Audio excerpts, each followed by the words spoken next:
Bienvenue pour ce tutoriel très particulier de mon nouveau logiciel ChangeFace v.1 Software Mark Harriman. Windows 10 System RAM 4Go 6Go Maxi. Ce logiciel fonctionne en CPU système et GPU. En quoi consiste ce logiciel et quelle histoire a-t-il? ChangeFace est un logiciel qui a une longue histoire et son histoire commence il y a plusieurs années avec un logiciel APK qui était donc uniquement sur le système d'exploitation Android, bien que Android n'est pas vraiment un système d'exploitation mais plutôt une sorte de tablette. Et à l'époque, la société Android avait fait un logiciel qui était un logiciel photo de très haute qualité mais qui n'a jamais eu d'adaptation sur le Windows.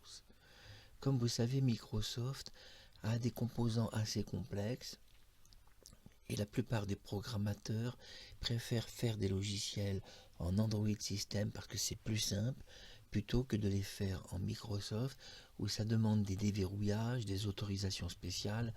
Microsoft verrouille beaucoup son système, que ce soit Windows 7, Windows 8 ou Windows 10. Et donc forcément, comme le système est très verrouillé, la plupart des fabricants de logiciels préfèrent travailler sur des systèmes d'exploitation plus simples comme APK, qui est donc Android. Ici, dans mon logiciel, on va trouver plein d'informations, une jolie photo de Gérard Philippe, puisque ce logiciel lui est complètement dédié.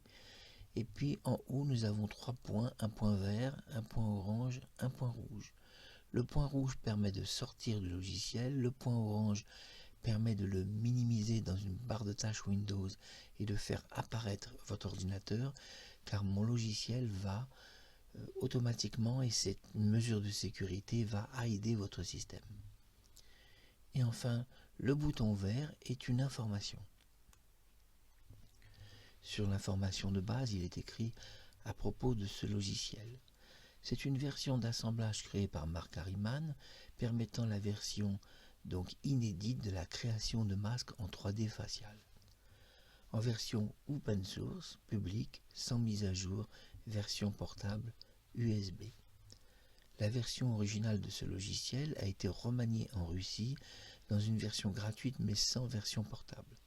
La version originale est un programme photographique qui a été connu dans l'application APK Android il y a quelques années pour vous dire, et qui ne possédait pas la particularité de pouvoir faire des vidéos. Mais ce programme, donc Android, n'a eu aucun succès. Malgré des extensions qui malgré des extensions qui pour l'époque étaient pleines de qualité d'image et de rendu photo professionnel, cette application APK n'a eu aucun succès. L'objectif était de créer un open source, c'est-à-dire de prendre les éléments de l'application et de retravailler l'application sur un Windows 10. Le problème de Windows 10, c'est que Windows 10 est un peu particulier. La plupart des gens qui font des logiciels préfèrent travailler sur APK parce que Windows 10, c'est-à-dire le système d'exploitation, verrouille tout son système. C'est surtout Microsoft qui le fait. Et donc la plupart des fabricants de logiciels n'aiment pas programmer leur logiciel pour en faire des montures Windows. Tout simplement parce que les logiciels ont du mal à fonctionner. Il y a plein de systèmes verrouillés et Microsoft déverrouille tout son système que pour les très grosses marques et des gens très riches. Et malheureusement des petites marques ont tendance à être un peu mis à l'abandon. Toutefois, c'est pas si vrai puisque Microsoft accepte en open source divers open source qui ne menacent pas son système car son système est un peu fragile. On voit que sur Microsoft, il y a beaucoup de bugs. Et c'est surtout ça le problème, c'est que les logiciels très lourds, bien la société Microsoft aime pas trop que quelqu'un fabrique un logiciel très lourd qui fait 8 Go, 10 Go de mémoire. Bon, vous avez compris, les ordinateurs ne sont pas vraiment faits pour marcher avec des puissances pareilles. Et donc Microsoft verrouille un peu son système par sécurité surtout, peut-être pas par vice. Donc ici je continue de vous lire donc cette interface.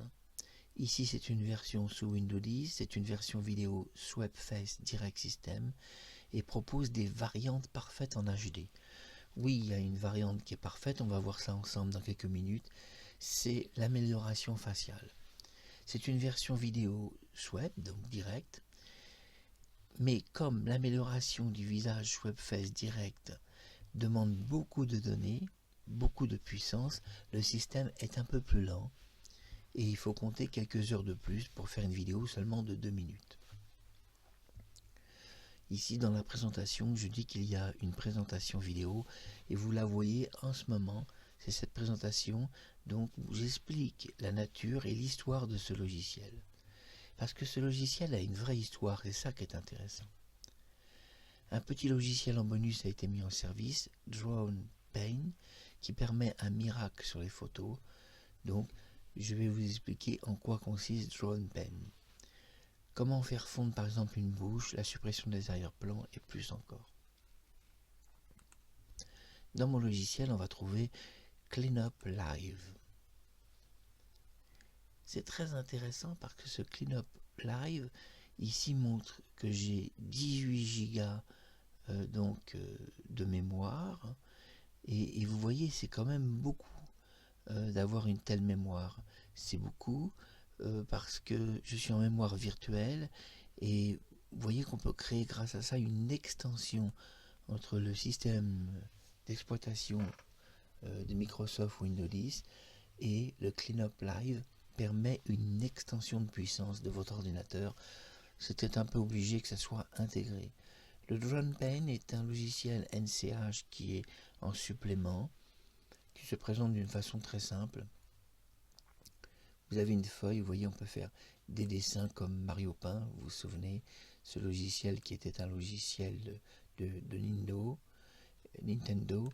Vous voyez qu'on peut créer beaucoup de choses, on peut surtout prendre une photographie, et à partir de cette photographie, nous pouvons, ce qui est très intéressant, supprimer l'arrière-plan avec la gomme, supprimer une bouche avec la gomme si elle est trop large, supprimer un contour des oreilles si c'est trop épais. Nous pouvons supprimer l'arrière-plan avec la gomme, on peut tout faire avec DronePen, et ce qui permet donc d'être certain de ne pas être gêné, car le logiciel va utiliser une photographie qu'il va transformer en masque 3D, puisque mon logiciel intègre l'intégration 3D par masque. Voilà en ce qui concerne la présentation. Ici, un petit bonus. Évidemment, c'est dédié à Gérard Philippe. Donc, c'est à lire. Ça peut fonctionner sur une carte SD ou une clé USB, mais la clé USB doit être formée, c'est-à-dire formatée en NTFS système. Sinon, ça ne marchera pas. Et la carte SD, pareil, encore que vous pouvez essayer peut-être un autre format pour voir si ça passe. Mais en fait, la copie des composants risque d'avoir un chemin trop long et d'être refusée. Je dis bien risque d'être refusée car tout dépend de la clé USB et de ses chemins longs ou pas. Bon, maintenant il est temps de voir un peu plus clair cette application et de découvrir ici encore, voilà, un troisième message qui n'est pas un avertissement. Donc pour ouvrir ce logiciel, faire un clic sur le logo de chargement. Le logo est ici. Ce logiciel est créé en hommage à Gérard Philippe et permet un Deep Face par système de masque 3D. Face Wrap Direct System V.1 de son vrai nom Change Face de Mark Harriman. Ici en cliquant sur le logo de démarrage, cela approuve la licence open source gratuite. Vous avez le droit maintenant de faire usage de ce logiciel, finalisation 2025. Merci d'avoir lu la licence et regardé la vidéo tutoriel. Pour connaître les caractéristiques audio et vidéo, obtenir une parfaite synchronisation audio et vidéo. Oui, parce que le logiciel a un petit problème. Si vous utilisez des fichiers audio qui sont des extensions ou des fichiers vidéo qui sont trop aussi des extensions, forcément la lecture en sortie va être un peu saccadée entre l'audio et la vidéo. Donc ici j'ai indiqué une valeur maximum de largeur de 1280 pour votre image et de hauteur de 720, mais vous pouvez redéfinir vous-même la hauteur ou la largeur. Un petit peu plus haut va pas poser trop de problèmes en fait, puisque ça peut prendre jusqu'à du 2K parfaitement, et vous avez la possibilité de conversion 4K et même 8K. La frame par seconde, 23 est le minimum, 25 est le maximum, on peut monter jusqu'à 30, mais j'ai remarqué qu'à 30, à la limite, il va y avoir une désynchronisation du son audio, donc je ne le conseille pas parce que ça va demander une remasterisation audio, un décodage audio, et puis on peut le faire. Si vous êtes ingénieur vidéo, vous pouvez le faire. Si vous n'avez pas d'expérience, restez entre 23 et 25 frames par seconde. Frames, c'est l'équivalent de images en français. 23 images, 25 images secondes maxi. Si vous voulez du 30 images secondes, vous devez vous y connaître dans le son. Je conseille toujours un son de 44K, qui est le son par défaut de 16 bits. Ça évite des problèmes quand vous êtes débutant. Après, quand vous êtes confirmé, professionnel, vous pouvez travailler avec des supports audio. Moi, je travaille en 24 bits et 32 bits et même 64 bits audio, puisque FL Studio permet le 64 bits audio, qui est un système futuriste. La date rate doit être de 578, ça me paraît très bien pour un début, et le total bitrate de 834, un bitrate audio 255 et un 2 stéréo est compatible. Et les formats mono et même Dolby sont compatibles, mais évitez qu'il y ait trop de codage. Si vous avez trop de codage, ça va devenir compliqué, vous aurez besoin quand même d'être ingénieur. Parce que plus vous présentez un son et une image hyper codée, mieux vaut vous y connaître quand même. Sinon, en sortie, votre son va être décalé. Et même pour le recaler, ça va être compliqué. Même si vous êtes ingénieur du son, ça va être compliqué. Vous risquez d'avoir besoin d'un décollage audio. Sinon, ça ne sera même pas recalable sur l'image. On ouvre le logiciel et je vous le présente. Donc, Change Face est une monture d'un ancien logiciel APK qui a disparu. Ce logiciel APK a été ensuite retravaillé en Russie et finalement sous une forme photographique et finalement a disparu. Et je vous présente la forme vidéo, donc qui est basée sur du masque 3D, dont tous les composants sont intégrés. Il n'y a pas besoin de télécharger des composants parce que parfois on a besoin dans un logiciel d'extension de composants, sinon il ne marche pas. Drame, vous avez un logiciel qui ne démarre pas parce qu'il manque des extensions. Au final, il manque toujours quelque chose quand on ouvre un ordinateur Microsoft, un système d'exploitation Windows 7 ou Windows 10. Alors sur Windows 7, il manque des tonnes de choses. Et sur le Windows 10, il est assez complet, mais on constate que le fabricant a quand même interdit certaines choses, comme l'Open GPU. Parfois, on ne trouve même pas l'Open CPU. Là, tout est intégré, pas de souci à se faire. Le logiciel est long. Pour la construction donc de votre vidéo, c'est un petit peu long en CPU. Pour 2 minutes de vidéo, ça va prendre plusieurs heures, parce que c'est le problème du CPU. Mais attention, c'est des résolutions de 4K. Et de toute façon, le 4K en conversion est très long, même avec un CPU qui serait validé par Microsoft. Ça serait quand même très long. En 4K, une vidéo peut prendre 1 heure, 2 heures, parfois 3, à être convertie sur votre PC. Et oui, parce que le 4K reste quand même de la super technologie, puisque la plupart de vos films, DVD ou Blu-ray ne sont pas en 4K. Voilà, le logiciel est ouvert et il se présente de cette manière. Nous allons voir ça. Donc nous ouvrons l'interface et nous allons choisir une petite vidéo, par exemple 9 secondes, pour faire un test. Et nous voyons que dans cette vidéo, je suis devenu Gérard Philippe. Vous voyez, et je peux, si je décide, de retraiter cette petite vidéo que nous voyons et même encore modifier le visage ou le perfectionner. Donc comment ça fonctionne? Eh bien, on clique sur le plus, on attend un petit moment que ça démarre.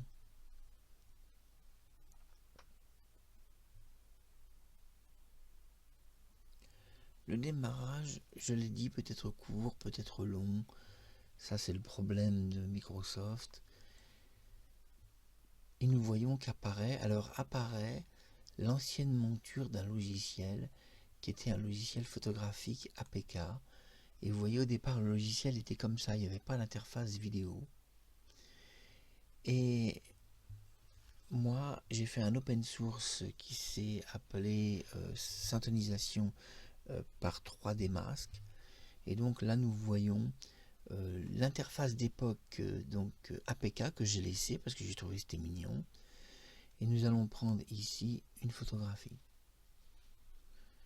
Donc on a vu qu'on a Gérard Philippe ici. On va prendre donc une autre photographie, quelqu'un d'autre pour faire le test. Si je trouve sur mon PC quelqu'un d'autre,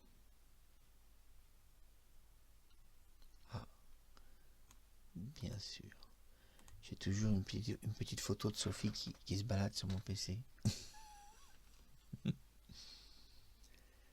Donc, Sophie Maupu, voilà, nous voyons donc que Sophie Maupu est sur votre gauche et sur votre droite c'est une vidéo de Gérard Philippe où en fait c'était moi au départ et vous voyez que Sophie va devenir Gérard Philippe. Alors je mets OK et là nous voyons que le visage de Sophie est là. Je peux décider de mettre ça à la poubelle, de modifier les données. Donc là je peux décider de modifier les données. Ici l'avantage ici c'est que j'ai un numéro de code, c'est 0. Mais s'il y avait eu 3 personnes sur la photo de Sophie, on aurait pu choisir la personne 0, 1, 2 ou 3. Ça, donc c'est intéressant. Je veux dire, s'il y avait eu 4 personnes, on pouvait choisir 0, 1, 2, 3, 4. Ça, c'est vraiment super. Enfin, 1, 2, 3, puisque le 0 se compte. Et donc, vous voyez, c'est quand même très intéressant. Donc, je fais annuler ici, puisqu'on a déjà sélectionné l'interface. Ici, nous sommes, vous voyez, en CPU. Et là, on est dans un logiciel, donc open source, qui est mon logiciel, et qui donc peut se mettre sur une clé USB. On voit que le CPU ici, système, est parti.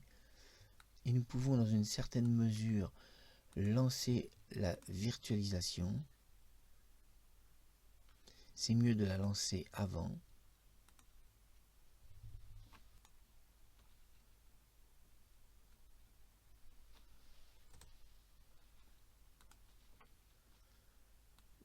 Voilà. Et ici, comme ça, nous voyons que nous pouvons même optimiser le système. Bon, nous revenons à notre application qui est ici. Ici, je peux décider le début donc est noté. Noter le nombre de minutes ou d'heures. Vous voyez, on peut vraiment décider. Donc début par exemple telle heure et fin à telle heure. Ça permet de décider le nombre de temps qu'on désire laisser son PC allumé, comme ça on peut aller s'endormir, le PC s'éteindra. Ici nous avons dans l'option interface une option très intéressante, puisque nous avons l'option faille d'exécution. Alors la faille d'exécution 1 c'est pas très bon et 2 c'est parfait.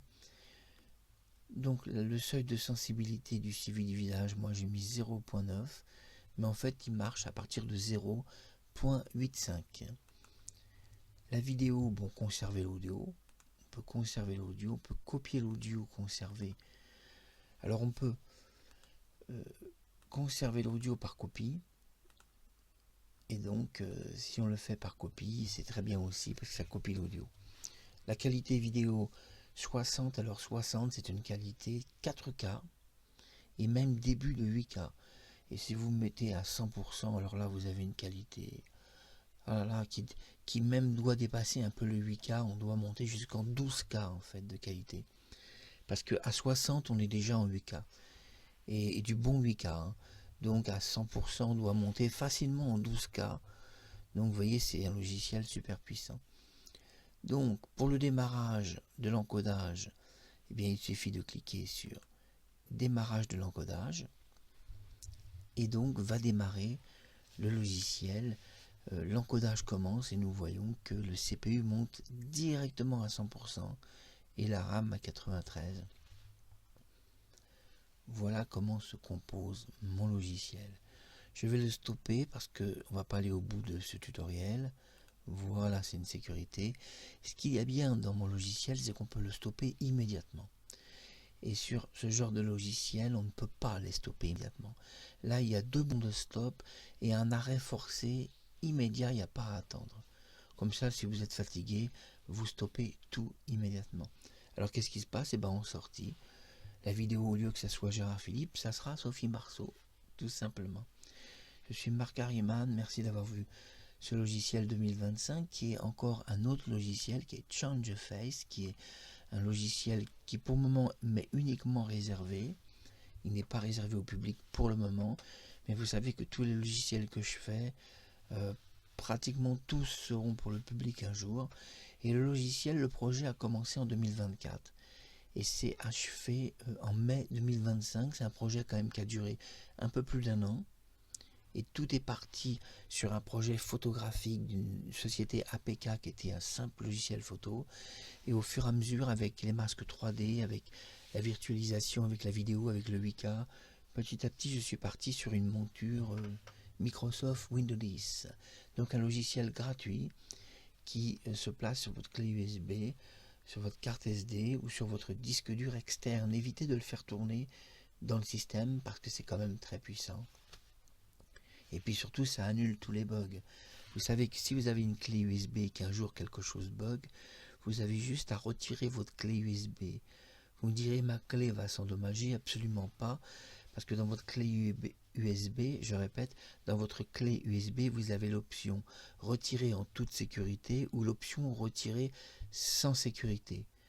Donc, je vous conseille toujours d'activer votre clé retirer sans sécurité, parce que de cette manière, si la clé bug, vous pouvez la retirer manuellement d'un coup sec.